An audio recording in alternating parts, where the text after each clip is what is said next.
big dog because you've got a long tail. I did actually just think of that as well. Yeah, right. Genuinely, it was that bad. So, thank you very much for the intro there, Rob. And thank you everyone for having me. Thank you for the great reception I've had so far. The kind words earlier from Simon, it really does help. For me and my position, I love to do these events. We our team, we like to do these events, but I have to get permission from our marketing team, who just so happen to be in San Diego, which is quite far away. In fact, they are just about, it's about 8 a.m. there now, so they're just about getting up. And for me to do more of these events, what really helps is getting the Telium brand out there and stuff. So you might have seen outside, we've got a stand, and on the stand there's a little box with some business cards in it, that if you put your business card in, you get a chance of winning an Alexa. And I'm going to name and shame someone now actually. Where is Chris Ellison? Chris doesn't have a business card, but put a little note in there anyway, which got me thinking actually that a good way of doing this to double your chances of entry, or if you haven't got a business card, if you tweet and tag Telium in the tweet about this talk, then you'll get a chance to win an Amazon Alexa, which is what Lay was talking a little bit about. So get tweeting everyone, and it just make sure you tag Telium, which is T-E-A-L-I-A-U-M, but it's on my Twitter account anyway. So, what I've got the great privilege today to talk to you about is what we see is the resurgence of the MadMen, the modern MadMen. Just before I start, because this could go really wrong, who's seen the TV show Mad Men? Okay, good, so at least some of you will know what I'm going to talk about. Who's not seen the show but kind of knows what it's about? No? Okay, good. Does anyone have no idea what I'm talking about? Okay, alright, so we've got a good mix there, but the majority know what I'm talking about. So, this is the cast of Mad Men. Mad Men is an American TV show set in the 1960s around the advertising industry on Madison Avenue. And you cross those two together, advertising people, and Madison Avenue, you get Mad Men, of course, women as well. And this was an era where advertising, or marketing as we call it today, was hugely creative. Okay? It was all about the artwork, wasn't it? It was all about the creative, the great minds behind it. But as we've sort of shifted to the digital age, or the internet age, I think we've lost touch with some of that real creativity, and certainly you've seen the resurgence, or the uprising I should say, of what people call the math men, which is more people, men and women around science and mathematics and programmers who are using their minds in a much more mathematical and scientific way in order to run digital campaigns. And actually, we saw this happening in the show, even though it was set in the 1960s. One of the last episodes shows a computer coming in to the agency's office, right? And that is a whole room taken up by a computer. That's when computers used to take up whole rooms. In this case, this took up the common room, which of course did not go down too well with the creative team. In fact, this guy, Ginsberg, who knows Ginsberg? Any Mad Men fans in? No, okay, probably not looking good. Okay, Ginsberg here was one of the creatives, and he actually thought that the computers were going to come in and take over their jobs. He thought that there's going to be droppers in jobs because of computers. And in fact, he chopped off his own nipple to connect more with the computer. All right, and that's what's going to happen. Now, Ginsberg was taken away in a straitjacket in the show, right? They were seeing him as completely bonkers. But actually, I think he might have been onto something a little bit, because there's a lot of things we talked about today with programmatic and machine learning and all those types of things. Ginsberg, I think, was onto something, right? So, this guy's the star of the show. If we didn't get a shout out for Ginsberg, can we get a shout out for Don Draper? No? Yeah. Yes? Ooh, yeah, okay, thank you, Don Draper. So this guy in the show is seen as the creative genius, the guru, the one that everyone sort of leans towards and say, this guy comes up with the greatest ideas. But, let's be honest, Don had it super duper easy, like ridiculously easy compared to today, right? For a start, he only had 3 channels to worry about. Okay, he had radio, print, and TV. So, really easy compared to today, right? And then, these channels didn't talk back either, right? They didn't talk back like Twitter does, like Facebook does. They were just channels you push the data out into, right? Easier still. And then, of course, these channels don't have any expectations. They're not expecting a relevant advert to appear to them. They're not expecting a personalised advert to appear to them. So it's easy. But he gets a load of credit. We have people whooping for him, right? Fast forward to today, okay, and we're going to use Peggy as my example here of the modern Mad Men. who in this case is our creative director for 2016, okay? Now Peggy's got things really difficult, certainly relative to Don, right? Okay, because she's still got all that Don had to do, okay? Still got the same channels that Don had to work to, radio, TV and print, but she's also got this thing called the internet, which brought with it mobile and mobile web and apps and email and like CRM and analytics and Facebook and Twitter and Instagram and Pinterest and LinkedIn and YouTube and Tumblr and MySpace, maybe not so much. And so it gets much harder, right? It's way more difficult. And these channels are coming at like real quick, okay? And they're not going to slow down either. If you take a look, I'm sure you've probably seen these stats before, but it's worth just looking at again. It took radio 38 years to get to 50 million users. 38 years. TV did it in 13 years. You know where this is going, right? Facebook, the internet did it in 4 years. Facebook took 2 years. Pokemon Go did it in 19 days. It's insane, isn't it? So everything's moving faster and it's showing no signs of stopping or slowing down. In fact, Pokemon Go is an example there. They didn't do a global launch. They launched like country by country, and you couldn't get it in this country and some other countries for a little while. So if they'd done a global launch, that might have even been less. That's scary, isn't it, right? So things are moving fast. On top of that, customer expectation is up as well. Okay, I talked about it a little bit before. Customers expect a more personalised, relevant experience. They're expecting you to talk to you like you know them, which you do, because we have a lot of data, okay, about our customers. Millennials, although I'm not a massive fan of the term millennials, but if we use them as a cohort, it's a pretty big cohort, right? We should stop saying like a whole generation is a cohort, but I'll leave that to someone else to worry about. We know that they are happy to share data with us, okay? We know that they're happy to provide data and answer questions and give data to us.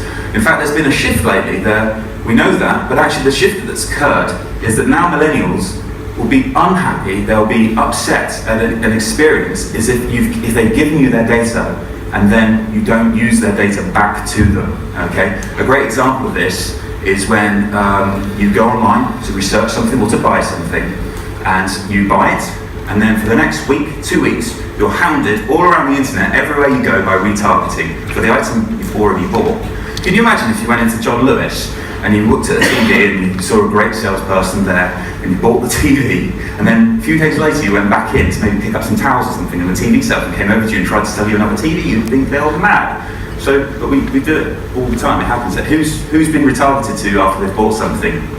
Yeah, we all have, right? Everyone has. It's bonkers. It happened to me recently. I was booking a flight to go to our HQ in San Diego, and the airline, I won't name and shame, but the airline I was booking with, I am a regular flyer with, frequent flyer with. I'm well into their ecosystem. I have points, I have the credit card, I have the app, I have everything that I could have to be a good customer of theirs. They know a lot about me. I'm all the way through, I'm logged in on the web, all the way through the booking process, and I'm about to check out, and I think I'll just check my colleague to make sure I'm getting a good price here. I call my colleague and she says, no, I'll pay £300 less than that for the exact same flight, same airport, same time, everything like that. So I'm like, well, that's not good. I can't figure out how I can get it cheaper, so I end up calling up the airline, and I say to them, what's happening, and then we go back and forth and we eventually sort it, and I complete the transaction via the telephone. For the next 2 weeks after that time, relentlessly retargeted to for the flight that I've already booked, right? But when I log into the website, I can see the flight there. When I look it on the app, I can see it there. It's just that they're not updating the systems. Worse still, 48 hours later, I sent a dropped basket email. Hey Andy, saw you looking at this flight. Would you like to buy it? Hey, here's an incentive to buy it now or a little bit cheaper, which didn't still come to how cheap I did get it, but the point being that I'd already bought it.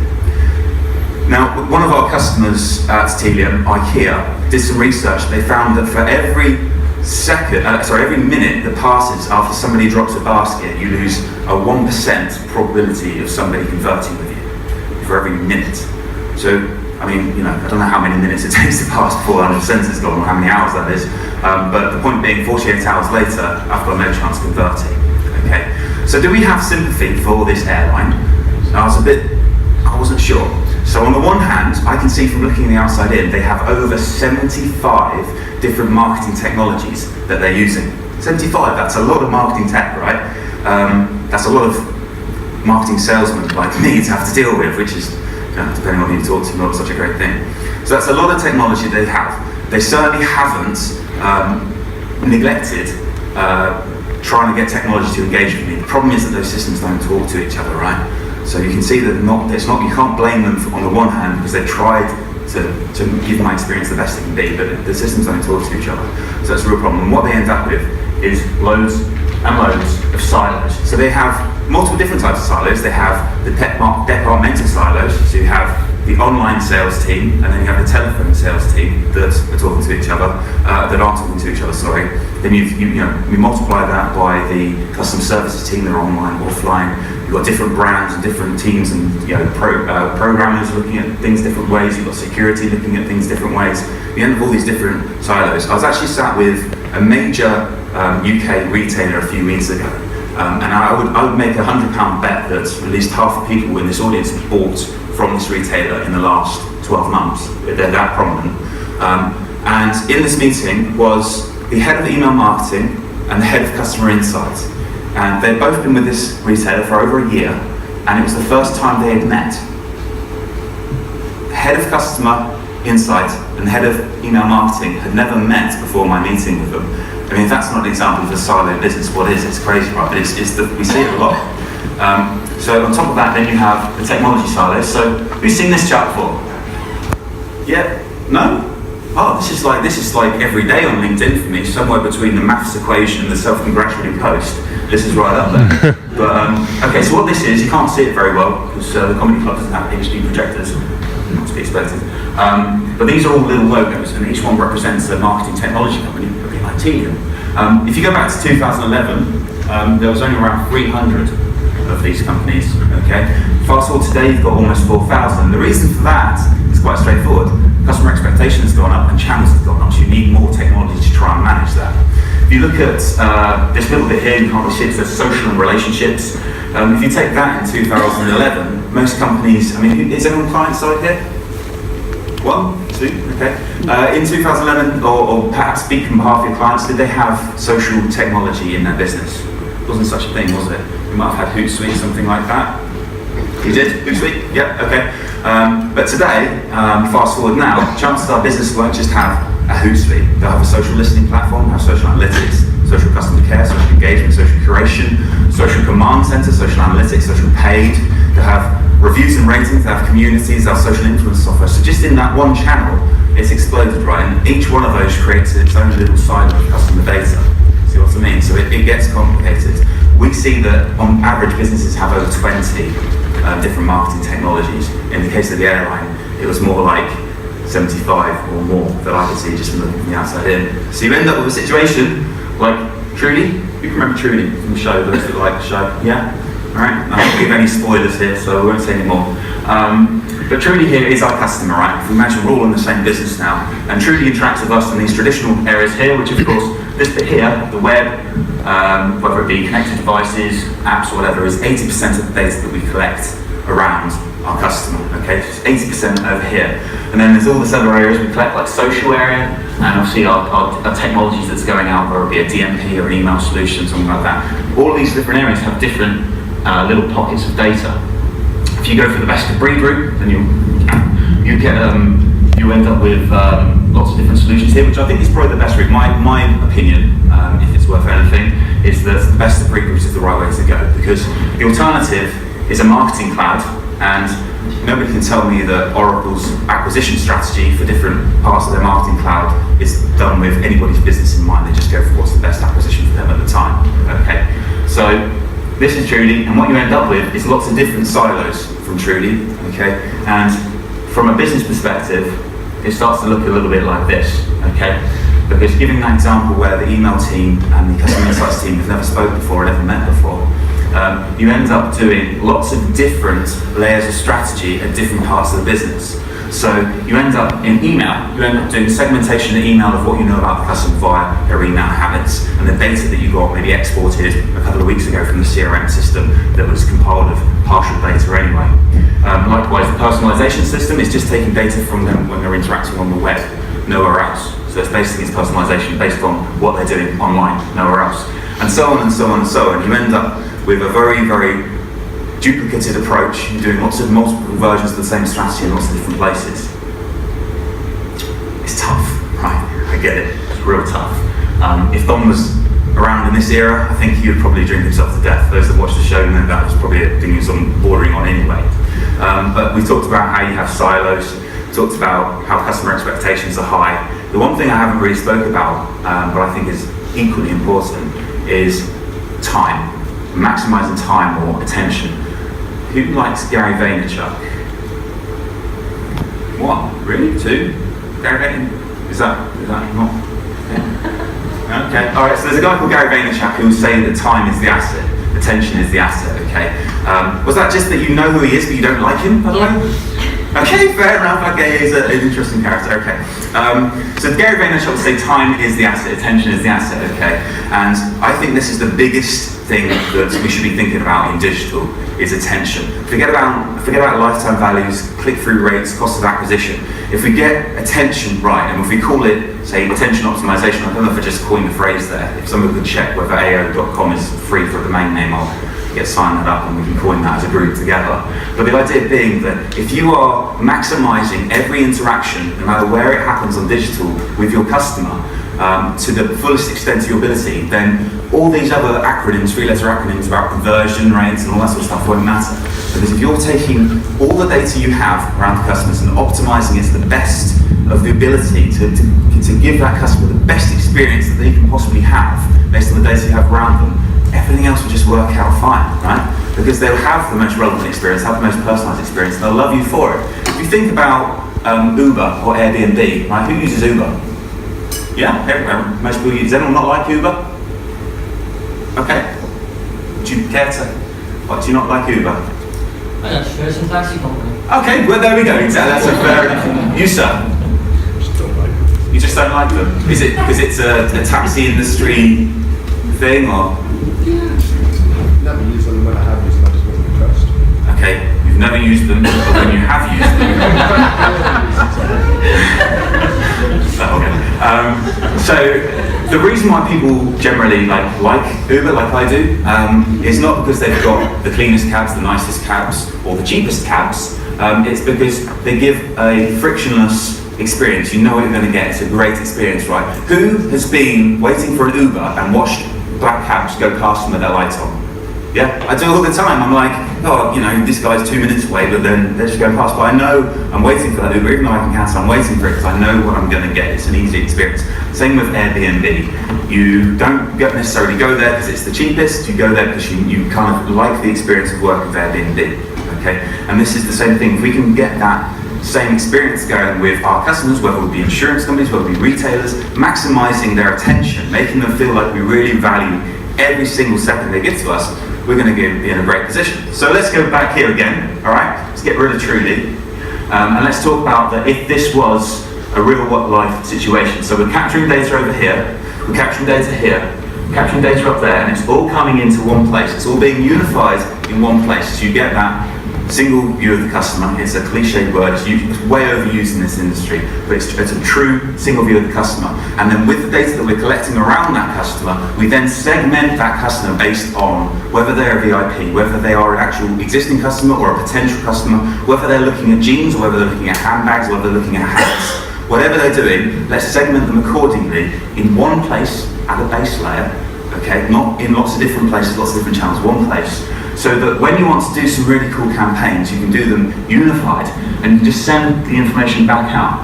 So, Lauren Nashman, you mentioned earlier about sending data back into Google, sending emails back in. I'd imagine that's not happening like, it's not someone sat an iProspect going, oh, we got an email, just quick, let's send that out to Google. All right, that's happening maybe, what, every 48 hours, week? Yeah? So what if it was done instantly? Someone becomes a customer. The second they become a customer, it's automatically updated elsewhere. So with my airline example, I get taken out of any campaign that's going to try and remarket that flight to me. It'd be cool, wouldn't it, right? It'll be a good place to be. We can help you with this, by the way. This is the little bit, the sales pitch that I put in, that I have to get put into this.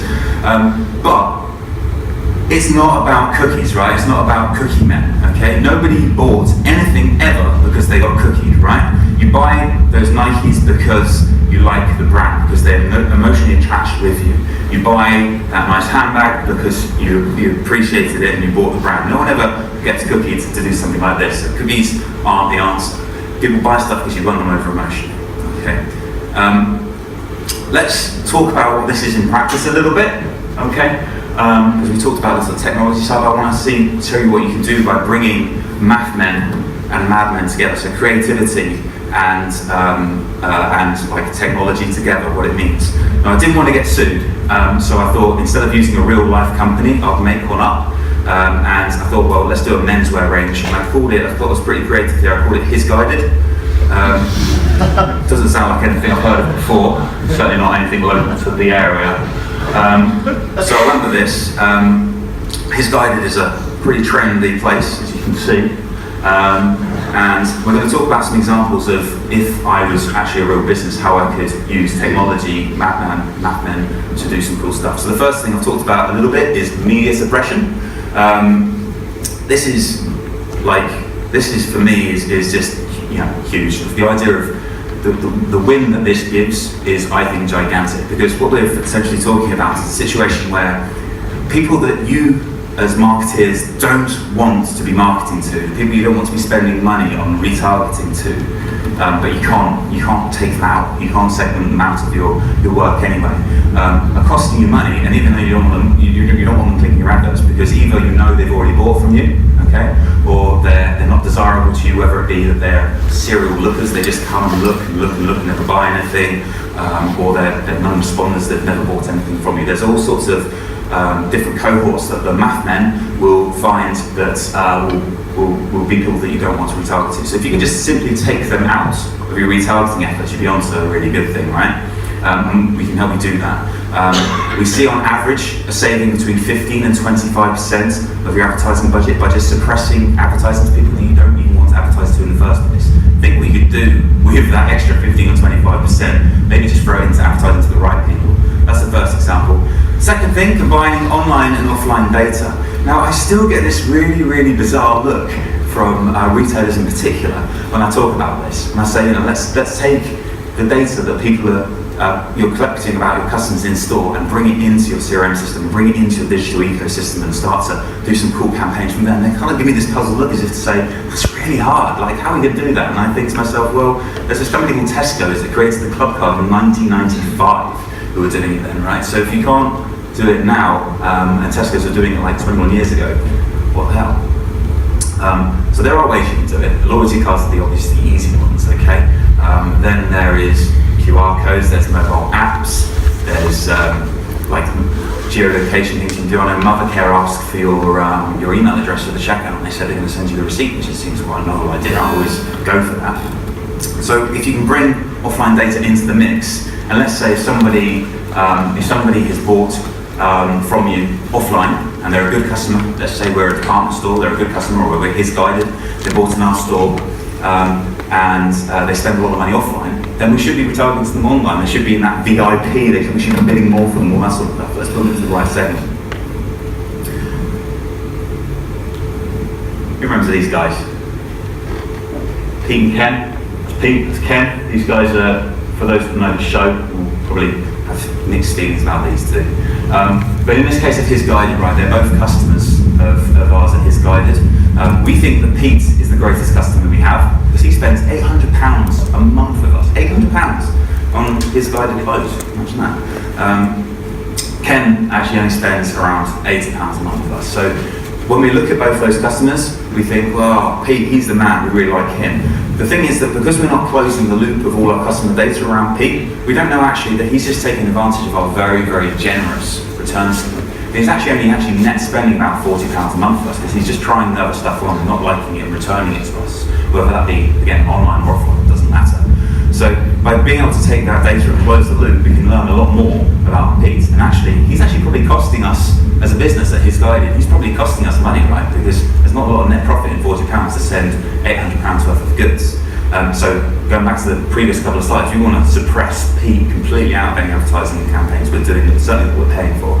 Ken, on the other hand, we actually realised that he doesn't return anything at all. He's a great customer, so the net profit of Ken to the business is much higher, and let's treat him and segment him accordingly.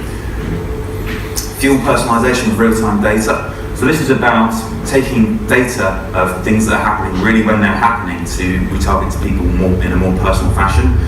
There's some great great personalization tools out there. That's why they didn't show up very well with all the logos on it. Lots of those are very, very good personalization tools. But what they tend to do is they tend to personalize based on the information they have on the web about each client. Okay, what if you could take other data into the equation and make stronger decisions based on that? Or if you're doing A/B testing, if you're able to take data, so instead of just testing message A versus message B, you could test message A on this cohort and this cohort, or message B against that cohort and that cohort. So you can get a little bit more, like supercharge your A/B testing, get a little bit more granular about things that are working and not working. Create affinity-based campaigns. Look at this guy here. Look at him. So this guy is a great customer of His Guided. Okay, we actually have a ladies' range at His Guided. You might not know about this. We couldn't think of a good name for it, so we just called it His Guided Ladies. I don't know if anyone, we're just trying to think of a different name, we haven't come up with any. But actually, what happened with this guy is he spent loads of money with us at His Guided. He bought a nice cardigan there for his girlfriend, you can see it, right? And because we weren't able to take contextual information into account with this chap, that we actually think that he is now both a man and a lady because he bought a lady's item. So therefore we're not able to use that data in a contextual way. So what if we were able to say, actually, he spent £4,000 on menswear, but only £40 on ladies' wear. He's probably just buying that for someone. And let's make sure we keep him in the right segment and not class him as a lady. My boss is called Lindsay.